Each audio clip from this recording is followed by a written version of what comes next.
대한민국의 자유민주주의 체제가 외부의 노골적인 도발과 내부의 헌법 파괴 시도로 인해 일촉즉발의 위기에 처했습니다. 강대규 변호사는 이두 사건, 즉 서울 한복판을 유린한 중국 인민해방군 유사 군복 행진 사건과 국민의 반중 목소리를 징역 5년형으로 틀어막으려 한 입법 폭거를 묶어 대한민국 체제를 와해시키려는 추악한 진실이라고 명명하고 긴급 폭로를 단행했습니다. 강 변호사는 이 모든 상황은 특정 정치 세력이 우리의 헌법적 가치 수호를 포기하고 외세에 굴종하는 사대주의를 선택했다는 명백한 증거라고 날을 세웠습니다. 지난날 대한민국 정치, 금융의 심장부인 여의도 한강공원에서 약 100여 명의 중국인이 PLA 군복과 흡사한 복장을 하고 오성홍기를 휘날린 사건은 단순한 기능을 넘어 고도로 조직화된 심리적 위압 전술이었다는 것이 강 변호사의 주장입니다. 이들은 대한민국 국민, 특히 6.25 전쟁의 참전 용사와 유가족들에게 잊을 수 없는 전쟁 트라우마를 정면으로 재소환하는 폭력적인 상징을 서울 한복판에 투사했습니다. 이것은 문화 교류가 아니라 전쟁의 상흔을 짓밟는 무례함이자 주권 모독입니다. 국민의힘 이재는 미디어 대변인이 지적했듯 이 행위는 대한민국 국민들에게 가해진 실질적인 위협이었으며 강 변호사는 이 위협에 내부 정치권이 법안이라는 이름의 배신으로 응답하려 했다는 내통의 의혹을 제기하며 지금 대한민국은 난리가 났다고 경고했습니다. 이두 사건은 우연히 발생한 것이 아니라 하나의 큰 그림 아래 체계적으로 움직이는 체제 전복 시나리오에 양대 축을 이룬다는 것이 강 변호사의 핵심 메시지입니다. 전장의 잔상을 서울에 투영하다 PLA 군복의 심리적 도발과 법적 맹점의 배후 1.21 1. 충격적 장면과 숨겨진 의도 점령군의 퍼레이드 연상과 미완의 전쟁 여의도 한강공원 사건은 우연이 아닌 기획된 도발로 봐야 합니다. 이들이 선택한 장소, 착용한 복장, 그리고 행동 방식은 모두 무력 과시와 심리적 압박이라는 분명한 메시지를 담고 있었습니다. 강 변호사는 이를 대한민국 주권에 대한 노골적인 경시이자 한국 사회의 안보 의식을 시험하는 침략 예비 훈련으로 규탄했습니다.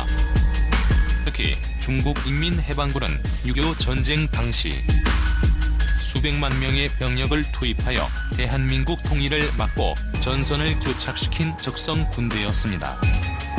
이들의 군복은 단순한 외국 군복이 아니라 분단이라는 미완의 비극을 상징하는 피의 깃발과 같습니다.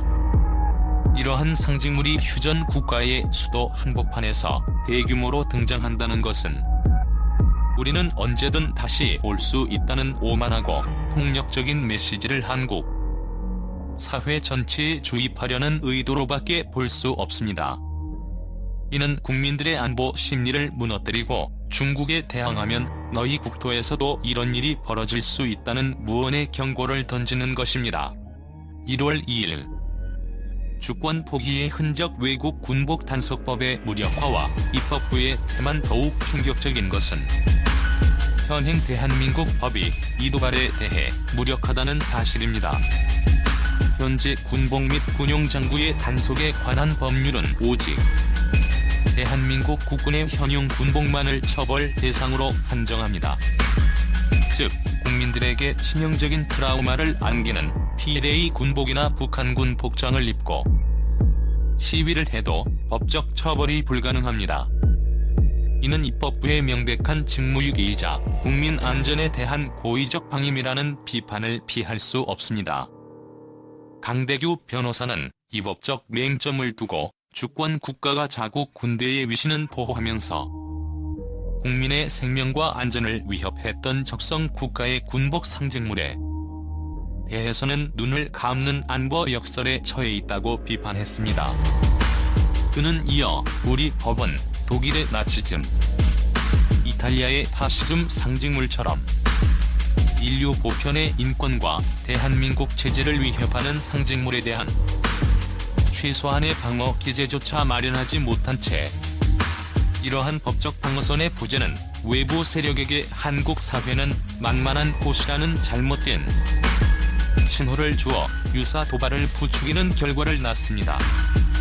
안보 수호의 한소를 스스로 포기했다고 목소리를 높였습니다. 이 법적 공백이야말로 내부의 배신이 낳은 또 하나의 조악한 진실입니다. 1월 3일 긴급 제한 의도와 장소를 고려한 법 개정 촉구 및 국제적 기준 도입. 강 변호사는 외국 군복 단속법의 즉각적인 개정을 촉구하며 단순히 군복 착용을 넘어 국가 안보에 심각한 위협을 가하거나 대한민국의 역사적 정체성을 훼손할 명백한 의도로 착용된 외국 군복에 대해서는 엄중히 처벌해야 한다고 강조했습니다. 처벌의 기준은 옷의 유사성이 아니라 착용의 목적, 공공의 장소, 국민적 정서 훼손의 정도가 되어야 합니다.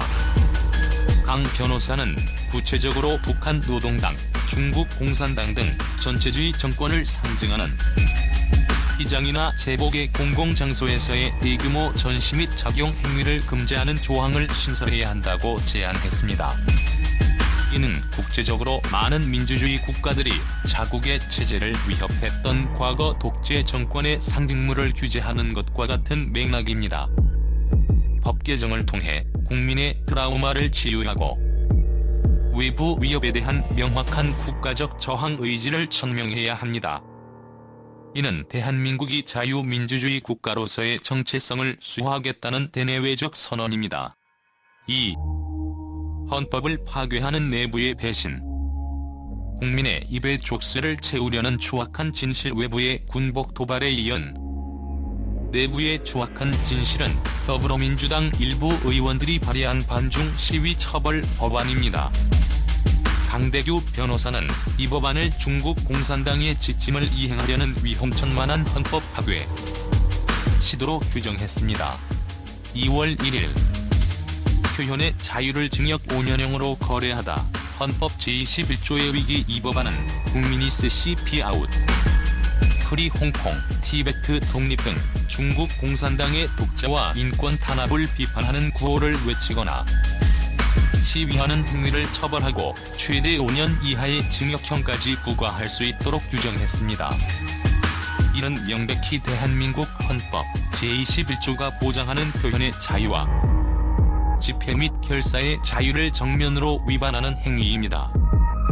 강 변호사는 이는 표현의 자유라는 민주주의의 심장을 도려내고 국민의 입에 5년 징역이라는 족쇄를 채우겠다는 것이라며 분노를 터뜨렸습니다.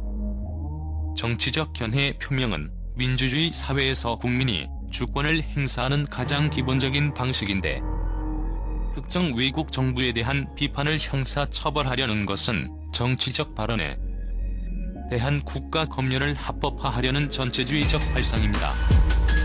이 법안이 통과될 경우 국민들은 자기 검열에 돌입하게 되어 공론의 정이 훼손되며 민주주의는 활력을 잃고 전체주의적 감시 체제로의 회귀를 택한 것과 다름없습니다.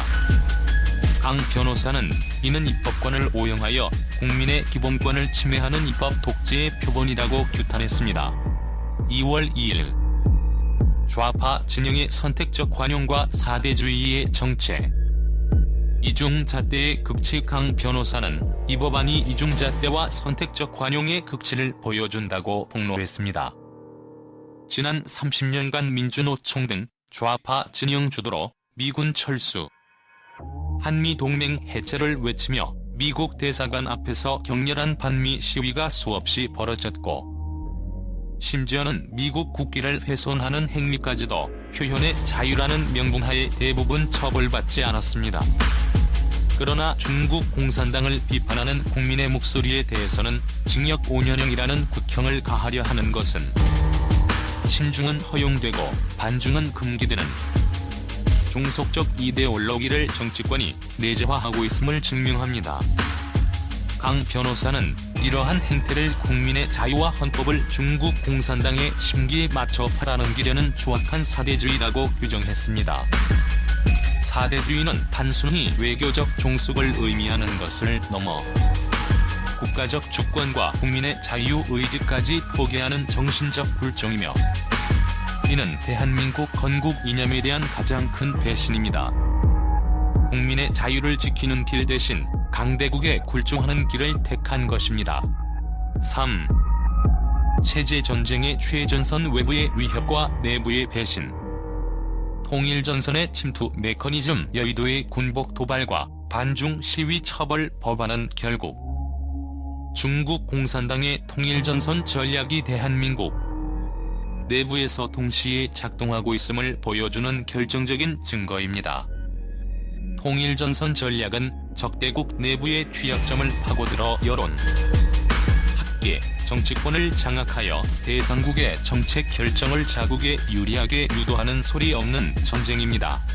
3월 1일 통일전선의 침투 메커니즘과 내부 협력. 외부에서는 심리적 위협을 가하는 동시에 내부에서는 그 위협을 비판하는 국민의 입을 막는 법안을 발의합니다. 강 변호사는 통일전선이 대한민국 정치권과 사회에 침투하는 구체적인 메커니즘을 다음과 같이 분석했습니다. 학계 및 문화계의 포섭. 친중 성향의 학자 및 문화계 인사들에게 연구기금이나 후원 형태로 영향력을 행사하여 중국의 인권 문제나 독재 체제에 대한 비판을 억제하고 긍정적인 이미지를 주입하는 작업을 진행합니다. 정치 자금 및 로비. 중국 관련 단체 또는 개인을 통한 정치 자금 제공 및 로비 활동을 통해 특정 정치인들이 중국의 이해관계에 부합하는 법안을 발의하도록 유도합니다. 미디어 장악 시도. 국내 언론사 및 미디어 채널에 중국 자본을 유입시키거나 영향력을 행사하여 중국 비판 기사를 축소하거나 삭제하도록 압력을 가하는 방식입니다. 이러한 내부 협력자들이 법안 발의라는 합법적인 도구를 사용하여 국민의 기본권을 침해하려 시도하는 것이야말로 항소를 포기시킨 조악한 진실의 핵심입니다. 3월 2일 헌법 수호의 마지막 명령과 국민적 각성. 강대규 변호사는 이 상황을 대한민국의 정체성을 걸고 버리는 목숨을 건 체제전쟁의 최전선이라고 선언하며 국민들에게 헌법 수호의 마지막 명령을 내렸습니다.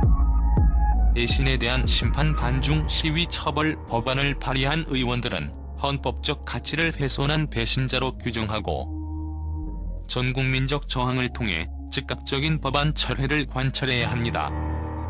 이들이 입법기관의 권한을 남용하여 국민을 억압하려 한 행위에 대한 정치적, 법적 책임을 끝까지 물어야 합니다. 법적 방어선. 재구축 외국 군복 단속법을 신속히 개정하여 제복의 도발을 법적으로 원천 차단해야 합니다. 나아가 적성 국가의 상징물에 대한 공공전시 금지를 법제화하여 대한민국의 자유민주주의 체제를 훼손하려는 모든 시도를 초기에 봉쇄해야 합니다. 체제적 각성. 이 문제가 단순한 외교적 마찰이 아닌 우리의 자유를 지키느냐 빼앗기느냐의 문제임을 인식하고 사대주의적 정치 세력에 대한 감시와 단죄를 늦추지 말아야 합니다. 국민 개개인이 헌법 수호의 최전선이라는 의식을 가져야 합니다. 강 변호사는 국민 여러분이 침묵하는 순간 그들의 조악한 진실은 승리하고 우리의 자유는 영원히 사라질 것이라며 지금이야말로 헌법이 보장한 자유를 지키기 위해 결연히 맞서 싸워야 할 때라고 목소리를 높였습니다. 서울 한복판에 드리운 붉은 군복의 그림자는 자유 수호의 마지막 명령을 발동하라는 피와 같은 경고입니다. 우리가 항소를 포기하지 않는다면 그들의 조악한 진실은 결코 승리할 수 없을 것입니다. 에필로그. 지금 당장 항소를 포기하지 마십시오. 강대규 변호사의 폭로는 대한민국 국민들이 자유 수호라는 헌법적 항소를 포기하지 말아야 할 절박한 이유를 제시합니다. 여의도에서 벌어진 일련의 사태는 국민들에게 질문을 던지고 있습니다. 외부의 위협에 내부의 배신이 결합될 때 국가는 가장 취약해집니다. 당신들은 침국민의 깨어있는 감시와 행동만이 이 추악한 진실의 승리를 막을 수 있습니다. 자유를 향한 우리의 항소는 영원히 유효해야 합니다.